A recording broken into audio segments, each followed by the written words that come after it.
రాష్ట్రంలో ప్రధాని మోదీ టూర్, రాజధాని నిర్మాణం సహా పలు కీలక అంశాలపై చర్చించేందుకు ఇవాళ సమావేశం కానుంది ఏపీ కేబినెట్. మధ్యాహ్నం 3 గంటలకు జరగనున్న భేటీలో కొత్త జిల్లాల ఏర్పాటు, కంపెనీలకు భూ కేటాయింపులపై చర్చించనుంది మంత్రివర్గం. కేబినెట్ మీటింగ్ తర్వాత తాజా రాజకీయ పరిణామాలపై మంత్రులతో సీఎం చంద్రబాబు చర్చించనున్నారు.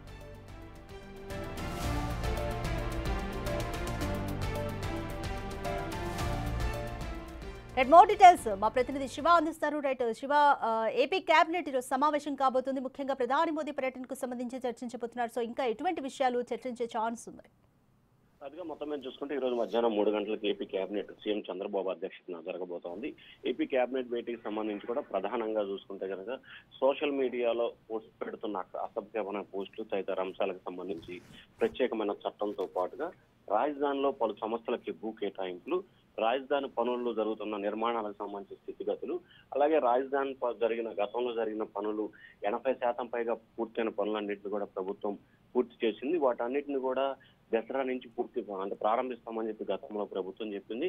వాటన్నిటిని కూడా దసరా నుంచి సంక్రాంతిలోపు అన్ని భవనాలని పూర్తి చేసి ప్రారంభించాలనే దానికి సంబంధించి ప్రధానంగా చర్చించబోతున్నారు. అలాగే ఈ నెల 16వ తేదీన ప్రధానమంత్రి నరేంద్ర మోడీ నంద్యాలలో శ్రీశైలం నంద్యాలలో పర్యటిస్తున్న నేపథ్యంలో అక్కడ ఏర్పాట్లకు సంబంధించి కూడా కేబినెట్ లో ప్రధానంగా చర్చించబోతున్నారు. ప్రధాని పర్యటనకు సంబంధించి కూడా కేబినెట్ ఉపసంఘం భేటీని అంటే ఒక కమిటీని కేబినెట్ ఉపసంఘం కమిటీని వేసేందుకు ప్రభుత్వం ఈ రోజు నిర్ణయం తీసుకోబోతుంది.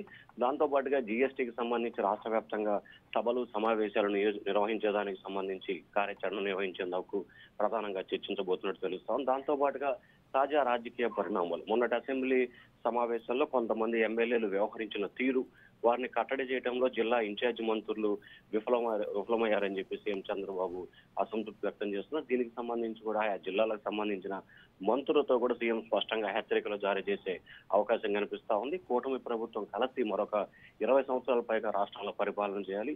ఇటువంటి నేపథ్యంలో కొంతమంది ఎమ్మెల్యేలు వ్యక్తిగత ఏజెండాలు పెట్టుకొని ఇష్టానుసారంగా వ్యవహరించడం సరైన విధానం కాదని చెప్పి చంద్రబాబు చెప్పే అవకాశం కనిపిస్తాం. దాంతో పాటుగా పోలవరం, అమరావతి, కేంద్రం నుంచి వస్తున్న సహాయ సహకారాలకు సంబంధించి కూడా ప్రధానంగా కేబినెట్ లో చర్చించే అవకాశం కనిపిస్తా ఉంది. Radhika, thank you Shiva.